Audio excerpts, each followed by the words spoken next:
we can speak today to Luz Maria de la Mora, Undersecretary of Foreign Trade to Mexico. Thank you for making this possible. Thank you.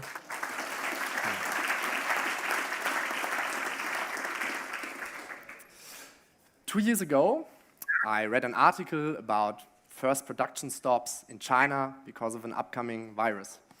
But neither I nor my parents, sitting here in this room with us today, could imagine that weeks later we would find ourselves in a world with international flight bans and global production stops.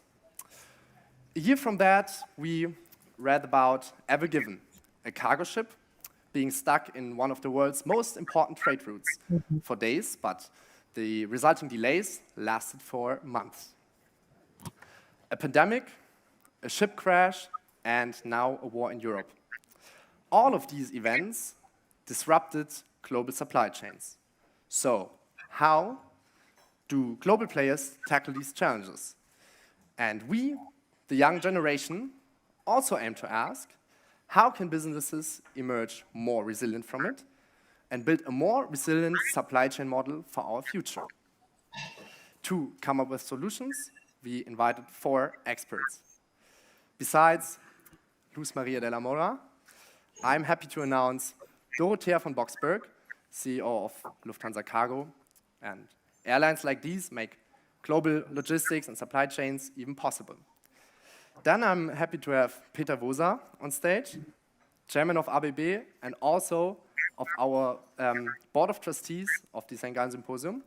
And he will provide us with first-hand information from a large company in the industrial sector. And last but not least, our topic leader, Professor Simon Evenet, and he's a professor at the University of St. Gallen and also an expert on global trade. So find out more by yourselves, and I'm happy to hand over the stage.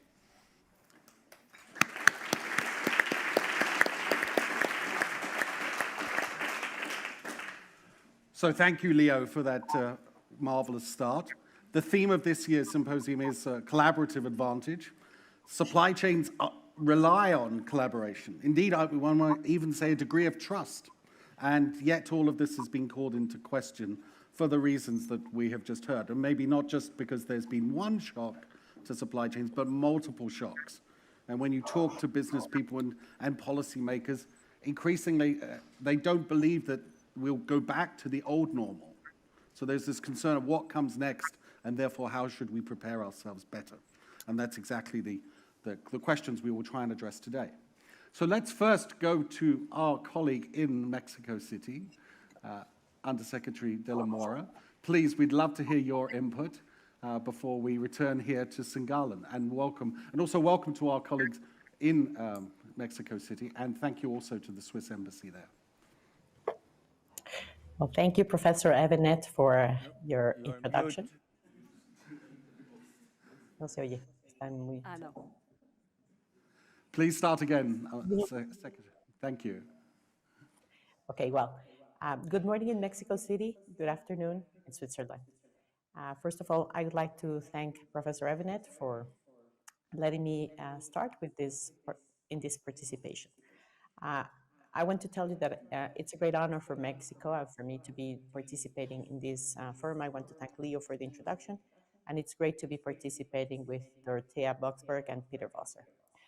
The question that you're posing with respect to how we are facing the disruption of supply chains and how business can come out of it in a more resilient way, I think it's not only timely, but it's a very important and timely discussion.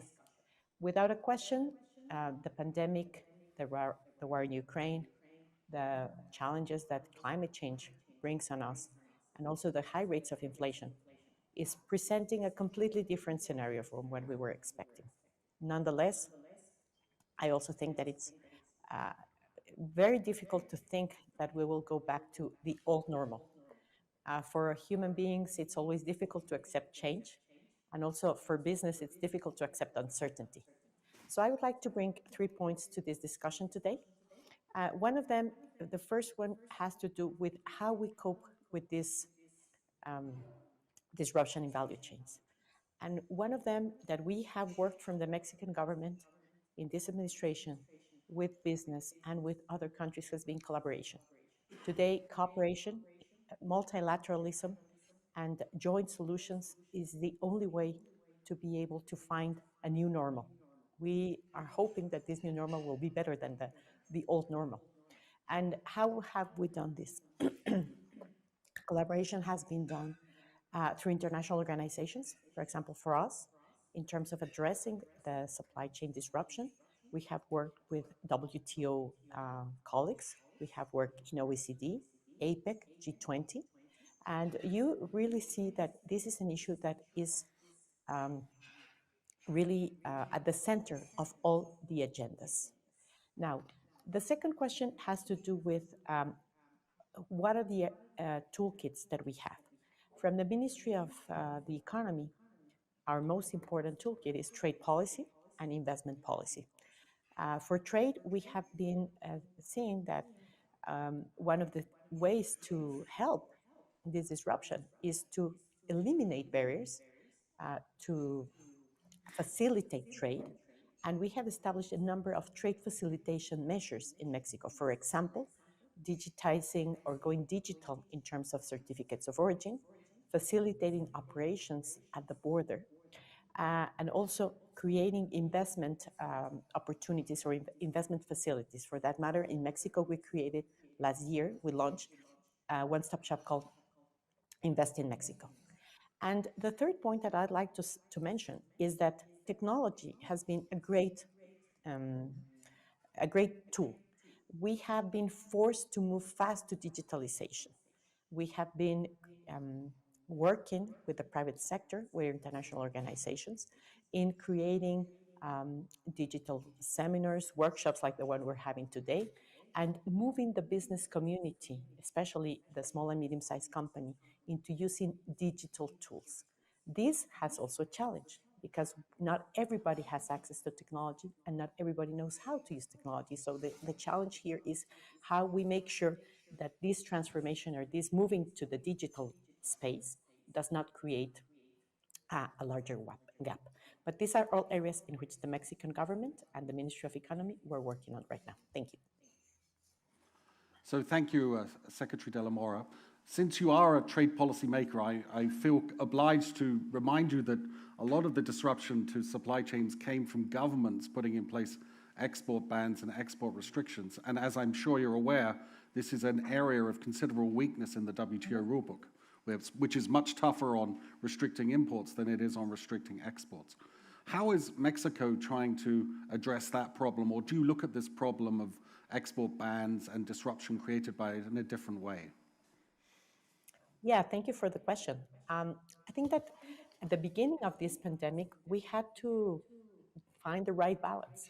On one hand, we had to address a health challenge, a health problem. So the way in which we all tried to solve this was by confining, by closing activities, by shutting down production, trade activities. And on the other hand, how do we make sure that the economy continues to move on?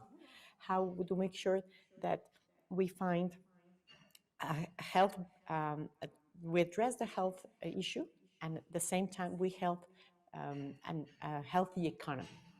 So at the beginning, when we were forced to shut down, we worked with the private sector to identify those essential sectors that had to continue operating, like the food sector, to make sure that we all had food at our tables.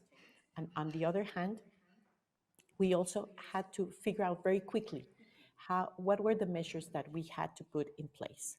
So putting together health and trade has not been an easy task, but I think that trade policy has been able to deliver vaccines because it facilitated having access to global trade, facilitated access to vaccines. And on the other hand, we were forced to put in place some trade facility measures. In Mexico, what we did was to sit down not only with the private sector, but also with our colleagues in the US and Canada, for example, to make sure that the value chains, supply chains, were continue to operate the most effective and efficient way, considering also that we were facing reduced people in customs, no? Reduced operations at the border. So we had to be selective. And from a trade policy perspective, I think that you have a very important point. How do we make sure that trade policy combines with making sure that we have more effective measures at the border so that these health issues do not disrupt value chains? It has not been easy, but I think that after almost 2 years of this pandemic, we have seen that through technology, through digitalization, and also through international cooperation, we can find the right solutions for these kinds of situations. Thank you, Madam Secretary.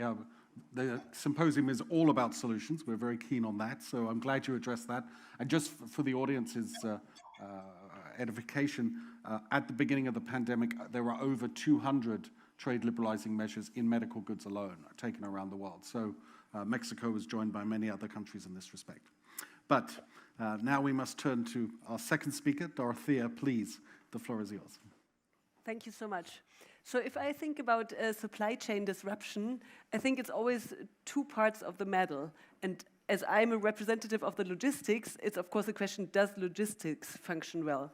But there's also the question, does production function well? And I think I think the first year of the pandemic, I think it had a lot to do with production. So production sites that had been closed down in one part of the world, not delivering products that were needed as input to factories and other places in the world. So in the beginning, I think it didn't have much to do with logistics, or not so much to do with logistics. Although, for example, in air freight, a lot of the capacity was not available anymore. In our case, 50% of the capacity is usually freighters, dedicated freighters, and the other half is belly capacity, so long-haul aircraft, where besides baggage, you also have freight in the bellies. So the capacity was less, but it was also not that much in demand because of all of the lack of production. And I think the most famous example of disruption was probably semiconductors. It's lacking in every industry, and it's been discussed hugely, but that has nothing, didn't even have anything to do with the pandemic. It was kind of a works that burned down, seasonal, like way too cold winter sometime in Texas, and it was like a number of incidences happening so that in the end semiconductors were not available, having a huge impact on the overall supply chains. Now, I would say logistics is maybe more a limiting factor. And if you think about the lockdown in China, right now, apparently there are 180 of those huge freight ships waiting to be unloaded in front of the harbor. Well, that will have a big impact on availability. And I think then the Ukraine war is adding to it. If then now raw materials, so products that are coming from Russia and that are kind of only available there, are suddenly not available anymore. So it's numerous things that in the end lead to supply chain disruption. And well, I guess we have some more discussion about the solutions to that one, yeah? Well, maybe I could press you just a little bit on that, because I think you've done a very nice job diagnosing the sources of the disruption. But when you look at what your clients are doing, how are they altering their supply chains? Do you see much evidence of nearshoring? Do you see many changes? Some people have even started talking about friendshoring. You only outsource from your friendly nations. What are you seeing from your own customers' behavior? I think nearshoring is nothing that you can do anytime soon. Okay. So it's really, I mean, if you invest into a factory, that is an investment for 20 years, 30 years. So it's huge investments, and you just don't want to leave that somewhere. Yeah, so you need to utilize it. And it's not only the question of investment, but it's also a question of workforce. So for example, in China, there are more people working for export than there are even people in the workforce in the EU. So it's huge, yeah? And so it's not easy to make that suddenly come somewhere close. And the next topic is, of course, knowledge, yeah? So, of course, in Europe, we have mechanical engineers, but what do? They think about designing a car or doing something very elaborate. They don't want to work on running a factory, doing shift plans, making the factory layout, yeah? So I think there are a lot of obstacles to nearshoring, but that doesn't mean that companies don't do anything. So I think it's got a lot to do with having several suppliers, making sure that you don't rely on one single country where you may not find the material or the products that you need. So there are measures taken, but I don't think nearshoring is anything that would help, at least not soon. Thank you. Peter, please. Yeah, thanks. I think I start to build on what Dorothea just said. And by the way, I'm also chairing the second biggest port container operator operating out of Singapore. So I've got some logistics scarves over my face as well over the last 2 years. So, but let me do it this way. I think we had logistical issues, but we had manufacturing issues during the pandemic. And the V-shaped recovery brought a lot of problems with it, because I think we all were going down with the overall demand and were surprised when it came up much faster. And that really meant, and these are very simple things, but we had tons of containers in the wrong place. We could just not deliver even if they were products. And then we had all the other logistic issues which were said. Quite clearly, the disruptions which we have at the moment, like the semiconductors, etc., they will ease over time, but it's a huge issue at the moment. But I think this all goes back the way we have globalized in the past. And this all started much earlier than the pandemic, in my opinion. We saw some very key trends changing in the market. First one, consumer behavior changed significantly. Consumer behavior in the sense is, I want I want my product design, so small bottle, big bottle, or whatever it is. I want it from my neighborhood, maybe region, country. It needs to be sustainable.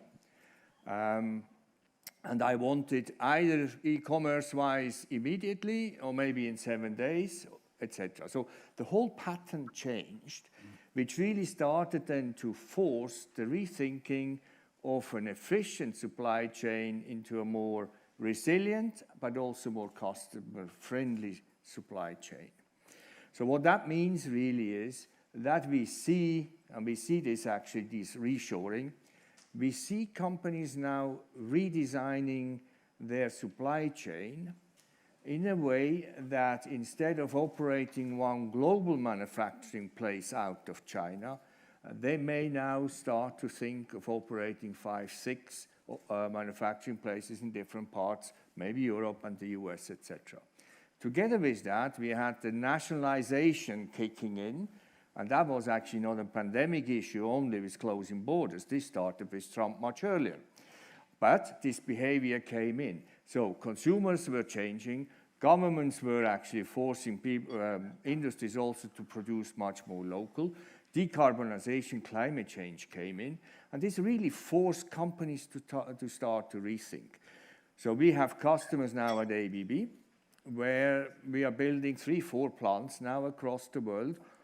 And here comes the second issue, which really played a role and started to play much earlier, and that's the automation robotics play. So in the past, we optimized global supply chains, and we had it with mass production in order to save costs in low labor cost countries. Now with the automation and the robotics kicking in, we can actually increase productivity in such a way with much less people, which also solves the demographic issues across the world in many areas, that we can actually bring production from low-cost countries, which, by the way, are no longer so low-cost countries, we can bring them back into more mature countries. Europe, for example. So I'm a big supporter of kind of calling it the reindustrialization of Europe. Smaller factories, fully automated with robotics, and that will actually still give us reasonable pricing at the customer end in order not to raise prices too much, because of the change in the supply chain. So these were clearly some forces playing as far back as 16, 17, 18, which goes in line with some of the multilateral trade pressures which we saw in coming into the world. So with all of that, and then I give it back to Simon, I think we have performed rather well, I would say, during the pandemic. And I'm now not talking manufacturing or goods or logistics. I just think the governments have actually done quite a good job of getting together to get, it's maybe also companies, to get our vaccination done, get the right equipment in the right place. They were not shy, actually, of using aircraft, air cargoes versus shipping cargoes, etc. I think that job was done rather well, and countries also cooperated. On the manufacturing side of product flow, then they started to close some of the borders. But frankly speaking, if we all look deep into our thinking, we were all surprised the last 2 years how much the world was growing. I mean, ABB has never had in its history order books which are as full as they are at the moment. Now, we can't deliver because we don't have semiconductors, we don't have certain material, we have the containers maybe in the wrong place. But this is only, in my opinion, a reflection of a supply chain philosophy of the past which didn't build resilience into the system. Which then couldn't cope with the political world at the end. But that is more your area anyway, so I leave it to you. Well, I'd like to pick up on that point that you made there. In this new world, Peter, where, as you say, policy is playing a much stronger role, how do you judge whether a supply chain is resilient? Your colleagues must come to you with business plans and the like, and you must have on the top of your mind resilience. What are the characteristics of a resilient supply chain for you?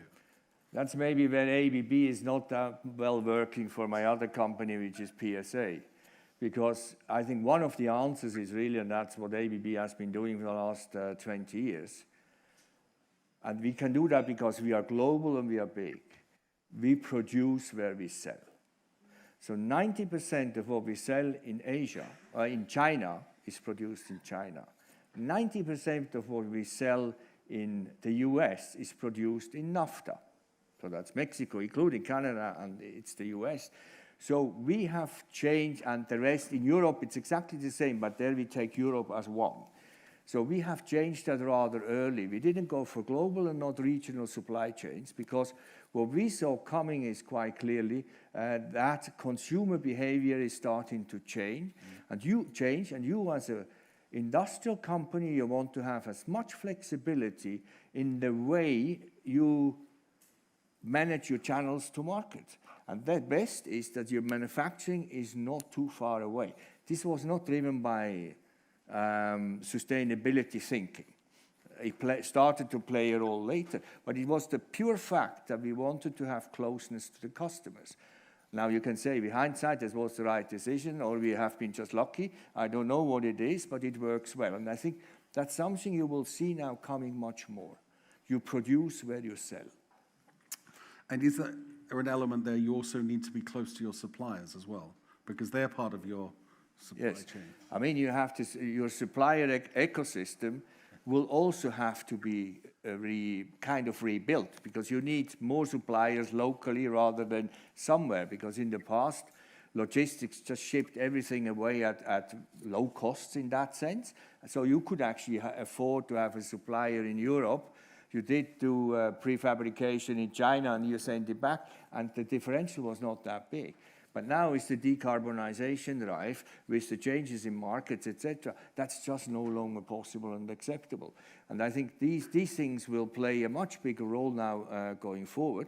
And on top of it, America first, Europe first, China first, this will all play a role. Because nobody wants to experience a semiconductor crisis again. Now, we are stupid because most probably will build overcapacity and then we rationalize again. That's what we do all the time in our life. an optimistic prospect. Dorothea. Well, my question would be whether it really works that well, works that way. And I don't know ABB so well, but from the automotive industry, I think they would all claim for themselves that the factories that assemble the cars are where the cars are used in the end. Yeah. Also, that tier one suppliers are within 50 kilometers area, because otherwise you would never get this just-in-sequence production setup done. But then, where do those tier one suppliers get their materials from?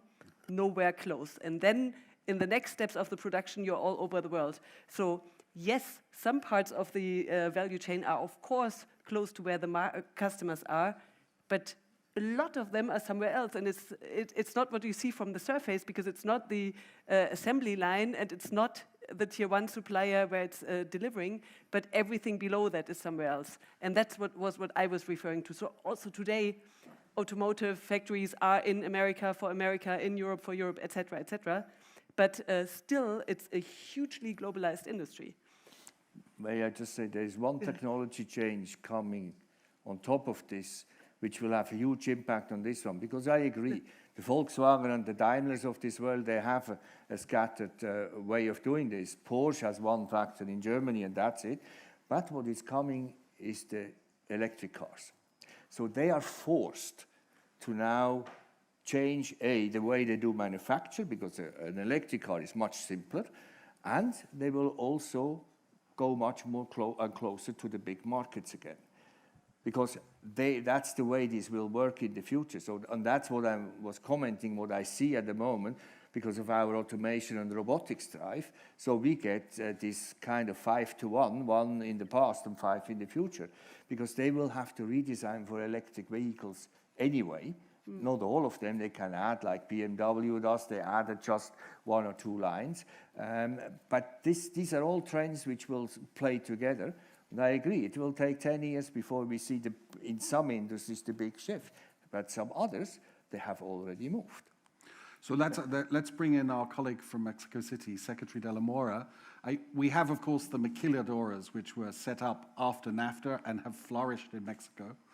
How are they adjusting to these different supply chain factors and considerations? Well, I think that the discussion that we're having really makes me think that what we're seeing is the need for a new rule book, as you, Professor Avinet, mentioned at the beginning. It doesn't matter if the rule book for trade we have is regional or it favors a global integration. I think that what is important is that we have the kind of rules that business will be able to use and that will provide certainty for business. We know that that's the name of the game. Let me give you one very brief example, but I think that it shows very well what we're seeing. A few weeks ago, the governor of Texas, Mr. Abbott, decided that he was going to close the border because he wanted to address some immigration issues that we have been having with the US. Illegal immigration does not go through legal borders, it doesn't go through legal crossings, it doesn't go through formal bridges. However, he decided that he wanted to stop the crossing of trucks along the Mexico-Texas border. It only took 7 days to disrupt value chains in the region, and this cost $4 billion. So it doesn't even come into play the fact that Mexico and the US and Canada have the new US-Mexico-Canada agreement that has been in place since July of 2020. What I think the reason I'm bringing this example to the table is because it's important that business has the certainty to know what are the rules on the supply side. As governments, we need to make sure that we can offer the kind of business environment, the kind of rules to make sure that these supply chains can work in a more resilient and cost-effective way, which is also a new balance, because how do you make sure that you have resilient value chains and at the same time that they're cost-effective? In North America, USMCA and also the high-level economic dialogue between Mexico and the US have placed very important attention to efficient supply chains and also to ensuring that we can become an ideal place for nearshoring. The US market is a very important market for basically everyone in the world. We are the number 2 trading partner to the US. The US supplies 15% of its, almost 16% of its exports to Mexico, and buys almost 14% of its imports from Mexico. So we need to make sure that we have an efficient border, but we also can provide the kind of business environment that is conducive to doing this. And for that matter, we have, for example, best regulatory practices where we have been able to work with the US and with Canada to making sure that these regulations work. The maquiladora sector along the border, but it's not only located along the border, it's located along Mexico, has proven to be a good business opportunity because the rates of investment in Mexico are very positive. They are probably in the 10, 12%. So that makes Mexico a very attractive place. Mexico also has a very complex manufacturing sector that attracts different kinds of manufacturing. So even within the midst of the pandemic, Mexico was able to operate in a sort of not normal way, in the sense that the border crossings were taking place and those non-essential sectors, for example, tourism, were deeply affected. But the maquila was able to continue to operate. And I think that the lesson that we derive from the pandemic and from the Russia-Ukraine war is that Mexico is a place for nearshoring, but for making sure that nearshoring works, we also need to make sure that we have coordination among governments and not allow these decisions like what Governor Abbott did to take place. Thank you. No, thank you very much. I think we should open it up now to the colleagues in the room as well, and perhaps some from Mexico City. So who would like to answer? I'd like to collect maybe 2 or 3 comments or questions and then take it back to the panel. Let's start over here. Please, madam. We have a microphone coming for you. And if you could keep it brief, that would be great. Then we can get many more people to engage, which is what we want. Thank you. You were talking about balancing resilience with cost effectiveness in supply chains, but right now we're going through a very globally high inflation period as well as rising commodity prices. So how would you address this challenge in that context? Thank you very much. If you pass the microphone backwards, we have 2 colleagues in the same row. Let's take their observations and we can move forward. Hello, Perla Buenrostro from Mexico, and I salute all the people in Mexico and to the Undersecretary de la Mora. Very quickly, if you have in this new order any success cases of how SMEs are adapting to this new reality, because depending on the country, but we are about 80 or 90% of companies. So any remarks that you may have about how to really include SMEs on trade and supply chains. Thank you. Thank you. Thank you. I'm Alexander Melches. I'm based in Singapore. I have a question to Frau von Boxberg. I'm actually very interested if you could share some insights about the operations of your current business in China. I think that's of interest, at least to me. How do you manage your supply chain? How do you get planes in and out, if at all? How do you also prioritize customers? You have probably long-term relationships who have been loyal customers. You have others who come to you and tell you, I don't care how much it is, just help me to get my boxes out. How do you manage operational issues? How do you build the resilience of your very own supply chain as Lufthansa Cargo? How do you manage pilots, staff, and so on? Would be interesting to hear if you have some insights on your actual business. Thank you. So I think, Dorothea, let's start with you. With that Thank one. you. Yeah. Well, so China is really difficult to do business right now with. And that's already been true for the last 2 years in terms of the corona regulations. So our pilots don't have their layover in Shanghai, but we've got a hub in Incheon in Seoul right now. And so we fly into Seoul and then shuttle into Shanghai because of it's long procedures on the ground. And if you are there as a pilot, you need to go in a room quarantine where you really have no choice where to go and so on.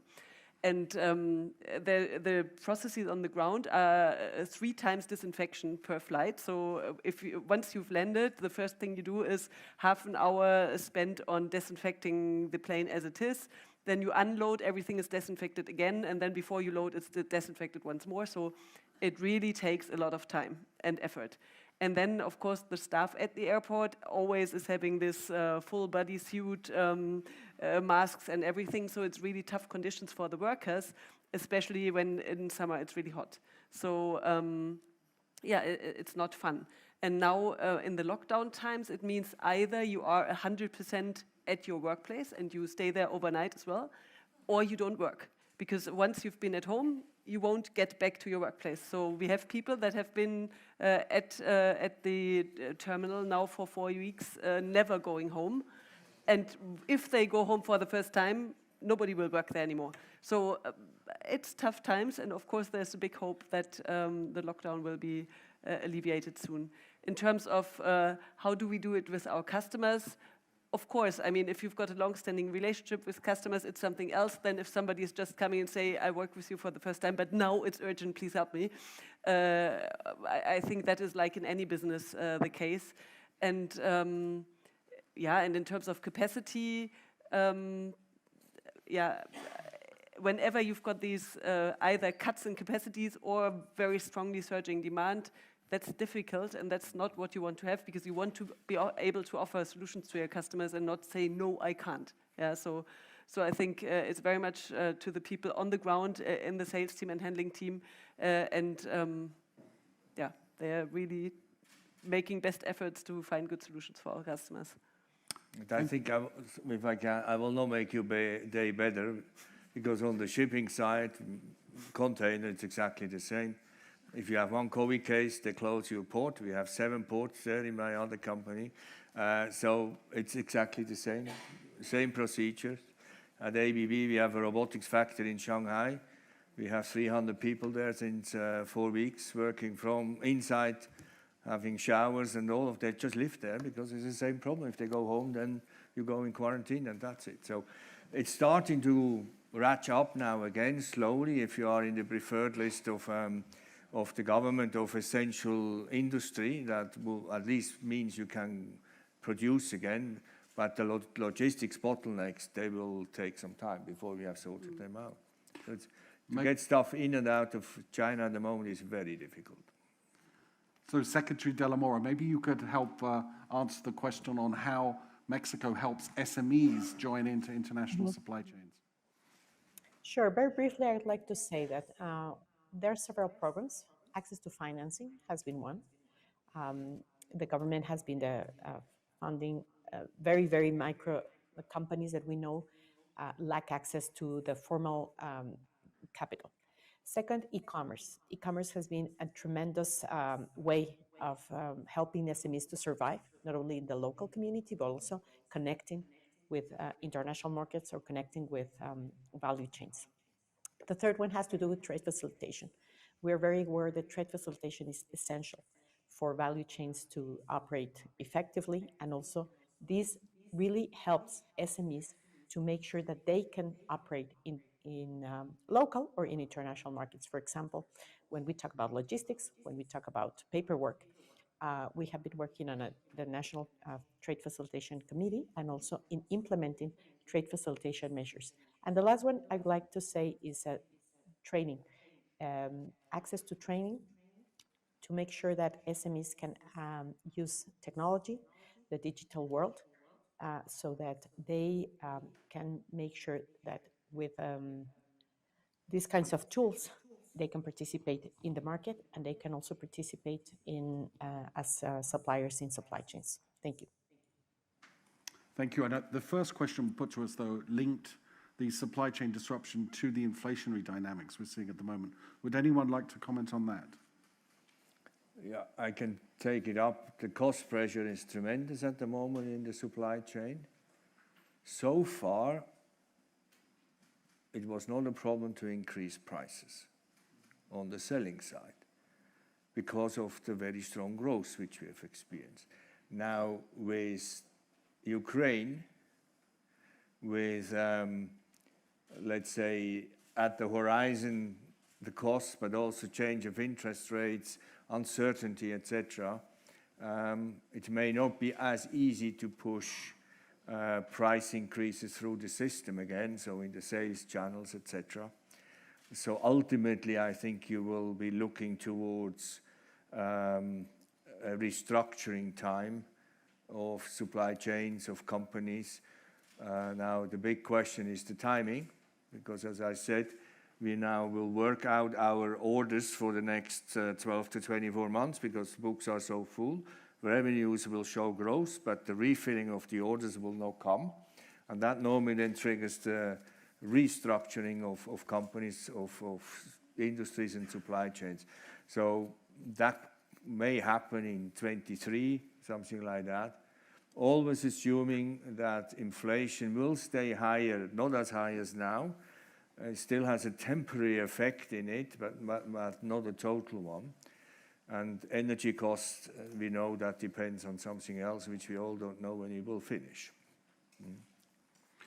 Right, let's take some more questions, please. We have one hand up at the back and a second one over here and a third one there. So let's go to the back of the room, please. Actually, we have two hands up at the back. So let's take both of them whilst we can. Thank you very much. Simon, I think you spoke about friend shoring. Did I get that correctly? That was the phrase of Secretary Yellen. And if that, so I got it correctly. So does that mean we politicize and democratize supply chains rather than thinking about cost effectiveness and rather thinking about the political stability behind the supply chain? That's my understanding of her position, yes. Okay, I'll come back to that later. Let's grab some more comments. We had a couple more comments at the back. I think there were two gentlemen with their hands up. I would like to touch on the topic of inflation as well, but more on the long run. I think what will happen going forward is you have three options, right? Either you start to diversify your supply chain, that you're not just depending on one country. Second, you start to deglobalize, so you actually have your supply chain in the country. Or the third one is you build up storage. All of them will lead to higher costs. What is your expectation will happen, and what will be the result for the consumers? Thank you. Next question. Yes, we do have a question from our Mexico hub as well. Great. What's the role of interministerial coordination within individual countries to avoid supply chain disruptions in emergency cases, like was the case during the pandemics, and what has Mexico done about it? Thank you. So, who would like, one question was directly addressed to me, so Yeah. I will do my job later. But does anyone want to pick up on the second question is a very interesting one. To what extent are we prepared to pay a price for the apparent reduction in risk to disruption? Notice my use of the word apparent. So where do people stand on that? Do you see companies moving in that direction, or is this really an illusion? I think they are moving in that direction, both in terms of having higher stocks, planning better for not only first tier, but also second tier or even below product or parts and components. And and also if there, or wherever there is something like nearshoring, it is more costly. And so I think the supply chains were ultra streamlined to be lowest possible cost. And the question is the risk too high to run it further that way? Or will it still be effective, but sometimes you're out of stock? Whereas having lots of stocks in lots of places, pre-producing, having multiple suppliers accredited to be allowed to produce your product, etc. So I think that's the individual choice of companies to make. And I think it depends a lot on the concrete experience they've made during the past years. Did it work for them? Did it work for somebody else in their industry? Or is it an industry phenomenon like a raw material is missing or something, or semiconductors are missing for everybody? Then you cannot change so much in your supply chain, I guess, yeah? I think, if I may, it's yes to your 3 points, but you forgot the fourth one, which is you automate and robotize as much as you can, and you bring digitalization in as faster as you may have planned. Because this will give you a counter effect on the cost side. So productivity increases are So you need to balance it this way. So Secretary de la Mora, you had a question put to you, I believe, from our colleagues in Mexico City. So how would you like to respond? Sure. Thank you. I just want to say before I go to this question that I think that this question about the cost versus resilient supply chain will require a lot of thinking, a lot of working between private sector and governments. I don't think that we have the answer right now, but I think that we have to continue to work on that. So I think that this forum today is extremely important, extremely timely, and that this is a conversation that I think we should continue. With respect to emergency situations, let me tell you that before the pandemic, in Mexico specifically, we had a framework for dealing with natural disasters, but we were not really prepared to something like what we saw with the pandemic and how the pandemic was going to affect supply chains in the region. Uh, we worked with the US and Canada on defining essential sectors for operation, which we were not in the same line. The US, for example, has CISA and has FEMA for defining infrastructure, essential sectors, etc. And Canada also has its own definition. So we learned the lesson. And what we're doing right now is under USMCA, we have a competitiveness committee.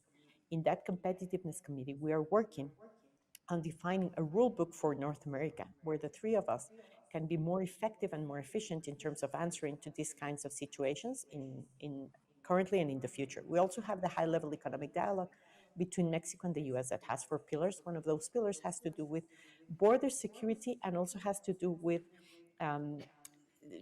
technology challenging questions, for example, cybersecurity, that we know may affect the whole region. With Canada, we're also working.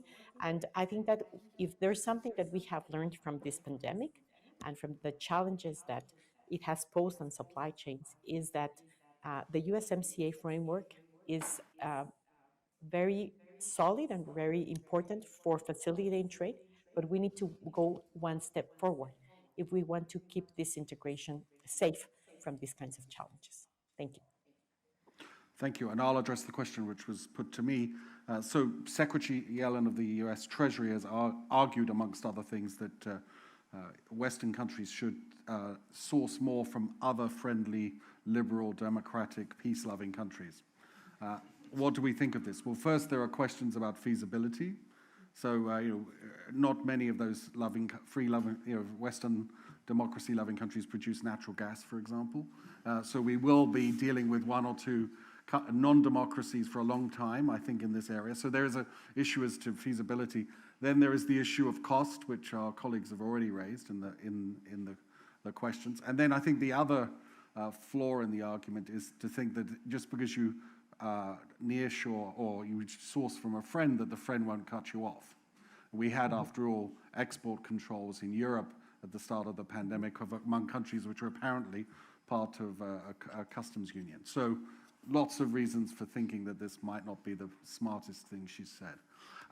Now, we have about 11 minutes left. I'd love to get 3 or 4 more people in. So let's start here, please. We've got a couple of questions here, one here, and over there. Let's collect them up, and then we'll have to get our audience, yes, our panel to answer quickly. Please. Thinking about how to make supply chains more resilient, thinking about solutions, I wonder what you think. Is it possible, and now I leave governments aside, that each company thinking about improving or maximizing their margins will be able to find solution, or does it need cross-industry, cross-company overall solutions? If so, what do you think are the most successful one? Thank you. Let's get the next question in. Okay. Over here, please. We have a couple of questions, then one at the back. Thank you. I'd like to underline what Mr. Fosa said. I'm Managing Director of the Austrian Public Employment Service and also Chair of the European Public Employment Services right now of the organization. And I see great news for European labor markets because of production coming back to Europe. I'm convinced because of the high amount of automatization yet. But I also see a new phenomenon in Southeastern Asia, unemployment. A lot of offshoring decisions have been taken 10 or 20 years ago, and we're now calculating it new with robotics and automatization, and people here don't want to wait for a refrigerator 6 months like it is right now. So I really see a social problem in Asia because their social security systems are not that developed yet. So I think we will discuss about it in some years. Thank you. Let's get the next comment in, please.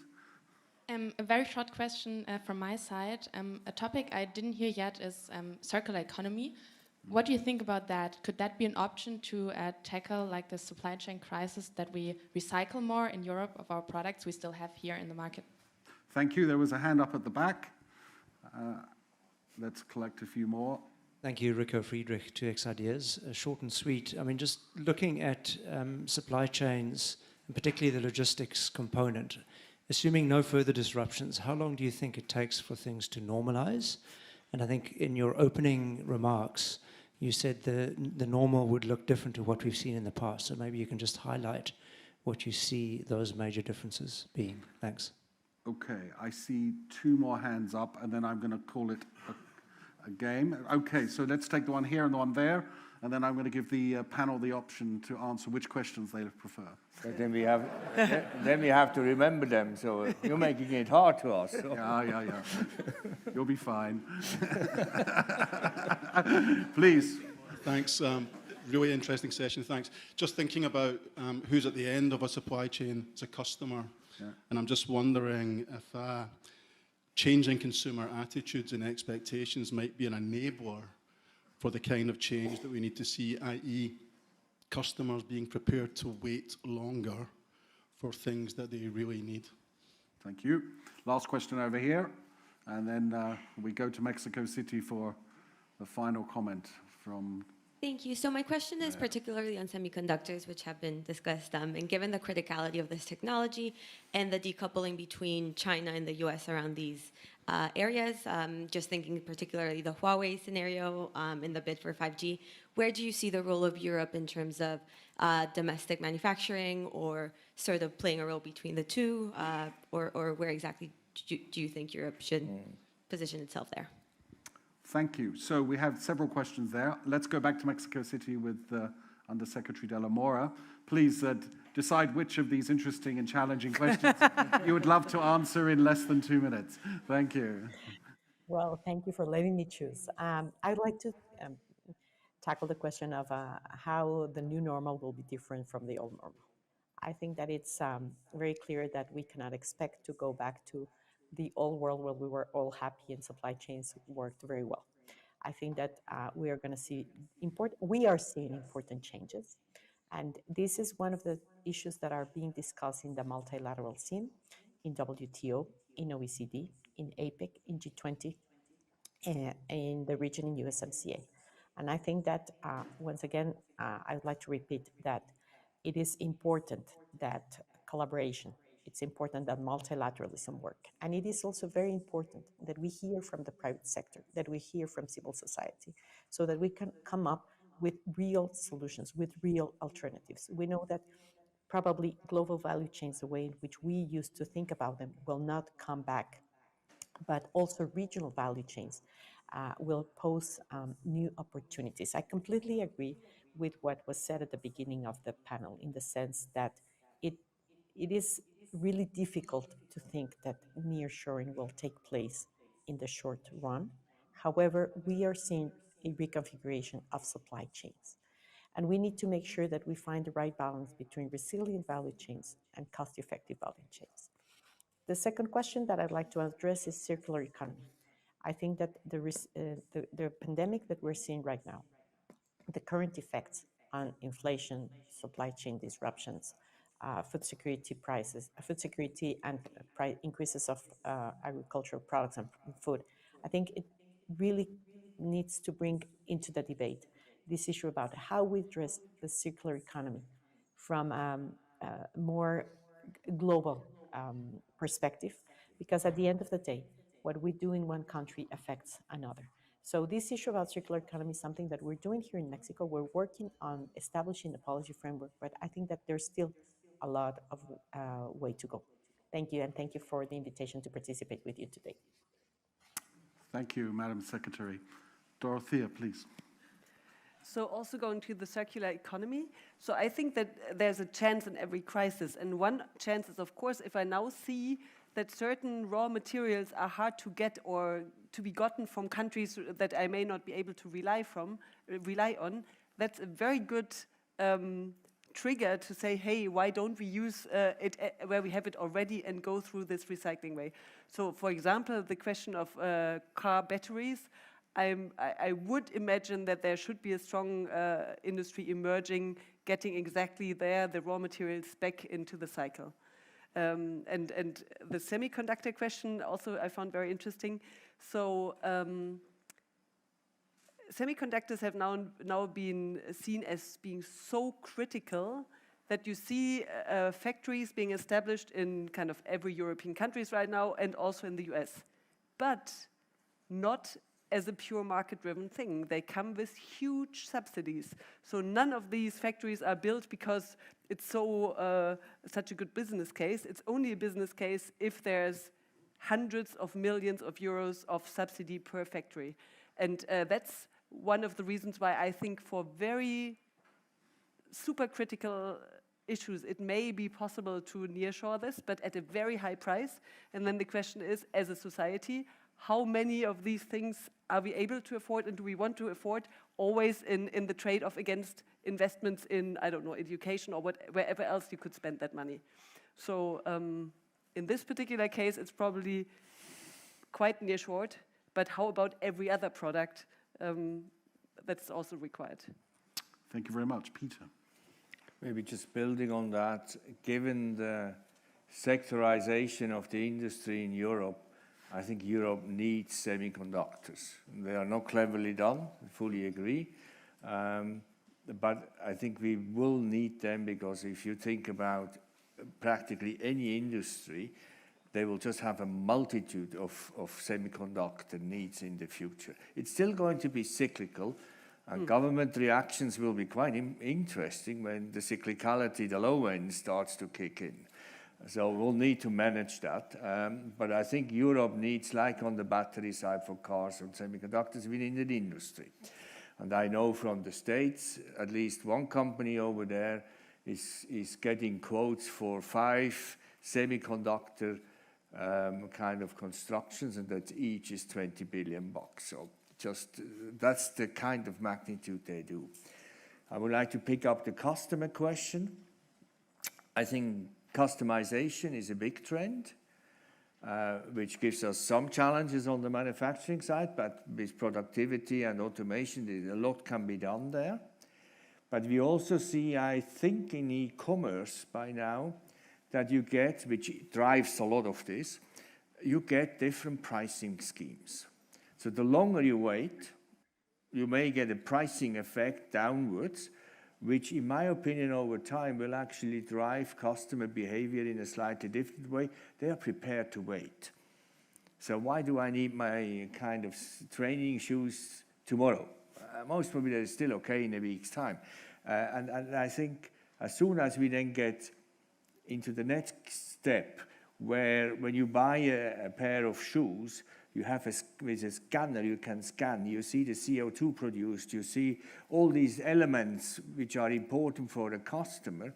I think that will change behavior. So in my opinion, we will lengthen that piece again, which will help us actually on the pricing side, which again will offset some of the challenges which we have on the cost side in that sense. And we see these trends already happening, and you see them in Asia actually more than in Europe at this stage. So. Thank you, Peter. Thank you all. This has been a very interesting panel. One of the reasons I like supply chains as a subject is because it is an amazing lens for looking at so many different changes that are going on in society, whether it is consumers, technological developments, circular economy, geopolitics. It all comes together in supply chains, and that's exactly why this topic was so well chosen by the symposium. Let us thank our speakers as well. I think they did a fantastic job.